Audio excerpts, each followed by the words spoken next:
तो नेक्स्ट देखेंगे tropical grassland. Tropical grassland के लिए ना, जैसे हम लोग वो पहले वाले वीडियो में देख लिए थे ये वाला क्लासिफिकेशन कि टेम्परेट कैसे था नॉर्दर्न में, सदर्न हेमिस्फेयर में, ठीक है। तो सदर्न, नॉर्थ में और साउथ में कुछ भी है वो यहाँ पे याद हमें क्या रखना है कि ट्रॉपिकल ग्रासलैंड को एसोसिएट करना है विद सवाना,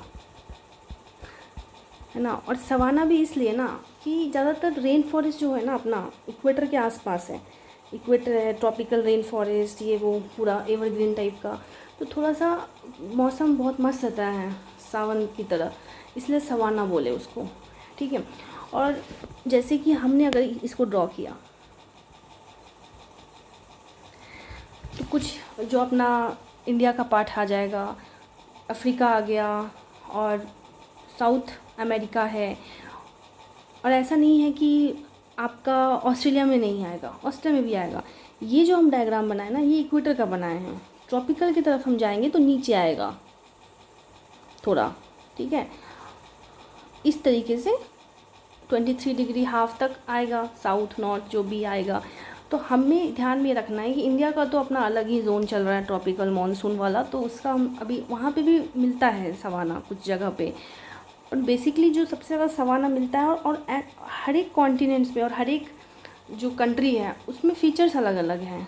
अब अगर हम इसकी बात करेंगे, इसके जो सवाना एरिया है या फिर जो इसके ट्रॉपिकल ग्रासलैंड है, इसके फ़ीचर्स अलग होंगे साउथ अमेरिका के, पर इसके अलग होंगे, उसी तरीके से इसके अलग होंगे।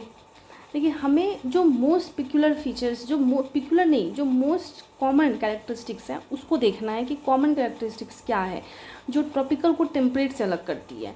तो पहले वाले वीडियो में डिस्कस कर लिया कि टेम्परेट में छोटे छोटे ग्रास होते हैं, न्यूट्रिशियस होते हैं, लेकिन ट्रॉपिकल में ऐसा नहीं है, बड़े बड़े ग्रास होते हैं, एलिफेंट साइज़ के ग्रासलैंड होते हैं, बहुत बड़े बड़े ट्रीज़ होते हैं स्कैटर्ड, बिल्कुल अपने झारखंड की तरह, ठीक है। ट्रीज़ होंगे ऐसे, बाओब ट्रीज़ होंगे उसमें, फिर आपके अकेसिया जो होते हैं वो वैसे ट्रीज़ होंगे। हमें भी पता है थोड़ा सा बेल मिलता है ना, अभी जूस पिए हैं, बेल, ये सब चीज़ें ना इंडिया में है, और बेड़ भी। तो ये सब आपके झारखंड, उसमें जितने भी थोड़ा सा झारखंड वारखंड है उस एरिया में। तो जो सवाना है, और सवाना में ना एक प्लेट्यू भी है, कटंगा प्लेट्यू, यहीं पे हम लोग का खेलगांव में घर है कटंगा। तो थोड़ा सा सिमिलरिटीज़ नाम वगैरह का भी है। और कटंगा तो काटे जैसे छोटे छोटे स्कैटर्ड इधर उधर छोटे छोटे रहते हैं ग्रास, है ना, लंबे लंबे ग्रास रहते हैं, सॉरी, लेकिन स्कैटर्ड ट्रीज़ दिखते हैं, इधर दिखेंगे उधर दिखेंगे स्कैटर्ड ट्रीज़, झाड़ी दिखेंगे, इस टाइप के रहेंगे, और ग्रासेस जो हैं लंबे होंगे, इतना याद रखना है। तो ज़्यादातर सूडान टाइप के हम लोग इस एरिया को जो अफ्रीका में होता है सूडान टाइप के बोलते हैं, सूडान टाइप, ठीक है। और अब इसमें हम लोग देखेंगे लाओ साल कैंप में चलते हैं, तो लाओनोस, सेल्वास और कैंपोस, पैम्पोस पढ़ लिए हैं, पैम्पर्स वाला वो अलग है। लाओ साल से लाओनोस, सेल्वास एंड कैंपोस, बिल्कुल है इक्वेटर के पास जो जा रहा है उसके फीचर्स भी अलग हैं। लाओनोस के फीचर्स अगर देखोगे ना तो यहाँ पे बारिश होती है, ट्रॉपिकल रेन फॉरेस्ट टाइप का है। तो जो ट्रॉपिकल अपना ग्रासलैंड है ना उसे ज़्यादा पढ़ लिख लिया तो लाने वाला, हर चीज़ लाने वाला घर में एक होता है ना पैसे वाला, जो कोई भी चीज़ लाना है तो किसी को कह दो पैसे, किसी को कह दो, कोई एक ही मेंबर होता है, हर कोई नहीं होता वैसा घर में। तो वो ट्रॉपिकल जो ग्रासलैंड है इसका बड़ा भाई है लायनोज, है ना। लायनोज तो बारिश होती है थोड़ा सा, तो सब टाइप है। तो ये ट्रॉपिकल रेन फॉरेस्ट है, आएगा ये ट्रॉपिकल में ही, ट्रॉपिकल ग्रासलैंड में। तो ट्रॉपिकल रेन फॉरेस्ट, सेल्वास हो गया, कैंपोज हो गया, तो लाओ साल कैंप में चलते हैं तो कैंपोज। तो इनका लैनोज का जो पार्ट है ना वो अगर देखेंगे अगर तो वेनेजुएला, इक्वेटर के बहुत पास है, वेनेजुएला हो गया, इसको हम लोग ऑर्निको भी बोलते हैं ना, ऐसा कुछ अगर स्पेलिंग सही लिख रहे होंगे तो। ये इस टाइप का ग्रास मतलब एरिया हो गया। ब्राज़ील, अब सेल्वास है, वो सेल्वास और कैंपोस देखो ब्राज़ील वाले एरिया में है, ब्राज़ील। अब अगर हम इसकी बात करेंगे कि सवाना जो आपके अफ्रीका वाला एरिया है, अफ्रीका वाला एरिया में जो सवाना होंगे वो केनिया आ जाएगा ना, केनिया, तंजानिया, सूडान, इसे तो सूडान टाइप बोलते हैं, नाइजीरिया, ये सब मतलब और भी तो है, पर ये सब क्योंकि वहाँ पे सहारा डेजर्ट भी है ना, तो सहारा एक तो पूरा भूख मतलब सूखा सूखा पड़ा हुआ है, और एक बीच में ट्रांजिशनल फेज़ है, तो वो हो गया।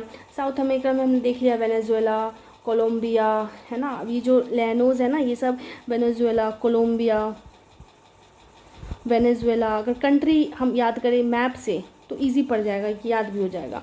कैंपोस है तो ब्राज़ील में, तो कैंप ऊम्प वाली चीज़ें ब्राज़ील, और बहुत ज़्यादा डेवलप्ड भी है ब्राज़ील, तो कैंप ऊम्प वाली चीज़ें ब्राज़ील वो हो गया। ऑस्ट्रेलिया में भी है नदन पार्ट में, और ऑस्ट्रेलिया का क्या है ना, वो हर चीज़ जगह है, उसको डाउन्स का भी मिल जाता है, टेम्परेट का, इधर उसका ट्रॉपिकल का भी उसको फ़ायदा मिल रहा है।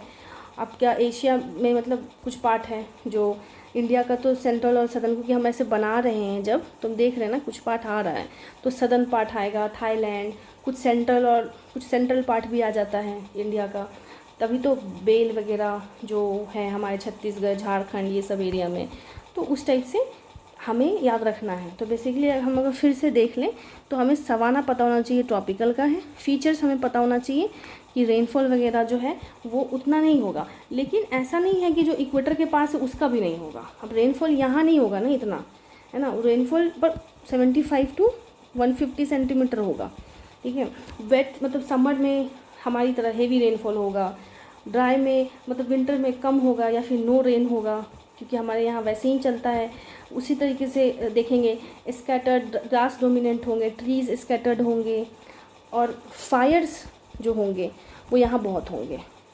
फायर्स जो, क्योंकि वही है ना, क्या बोलते हैं उसको, झाड़ी वगैरह सूखी हुई, सूखा टाइप का दिखेगा वो।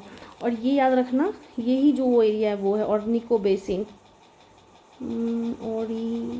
ओरिनोको बेसिन, ठीक है, ओरिनोको बेसिन जो है लानोस को बोलते हैं, ये वाला लानोस को, ऑर्निको बेसिन।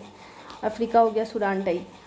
तो ये बेसिकली ग्रासलैंड के बारे में था, एक बार इसको पढ़ लीजिएगा, और याद रखना एलिफेंट ग्रास, फायर, ये सब फीचर इसकी हैं। ओके, एक क्वेश्चन दे रहे हैं, उसको बनाने की कोशिश करेंगे पढ़ने के बाद।